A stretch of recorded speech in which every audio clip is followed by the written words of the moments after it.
रायगड जिल्ह्यात सलग 5व्या दिवशीही पावसाचा कहर सुरूच आहे.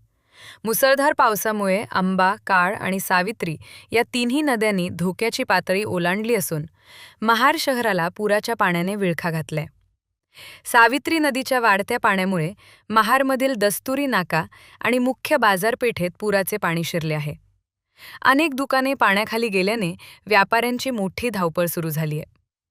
नागरिकांनीही खबरदारीचा उपाय म्हणून आपल्या चारचाकी आणि दुचाकी वाहनांचे सुरक्षित ठिकाणी स्थलांतर करण्यास सुरुवात केली आहे. दरम्यान संभाव्य पूरस्थितीचा धोका लक्षात घेऊन जिल्हाधिकारी किसन जावळे यांनी रायगड जिल्ह्यातील सर्व शाळांना सुट्टी जाहीर केली आहे. प्रशासनाकडून नदीकाठच्या भागांवर विशेष लक्ष ठेवण्यात येत असून नागरिकांना सतर्क राहण्याचे आवाहन करण्यात आले आहे. महाडमध्ये पुराचे पाणी सातत्याने वाढत असल्याने नागरिकांमध्ये भीतीचे वातावरण आहे. हवामान विभागानेही मुसळधार पावसाचा इशारा कायम ठेवला असून प्रशासन परिस्थितीवर 24 तास लक्ष ठेवून आहे. घडामोडींचे ताजे अपडेट्स मिळवत रहा लोकपरिवार न्यूज सोबत.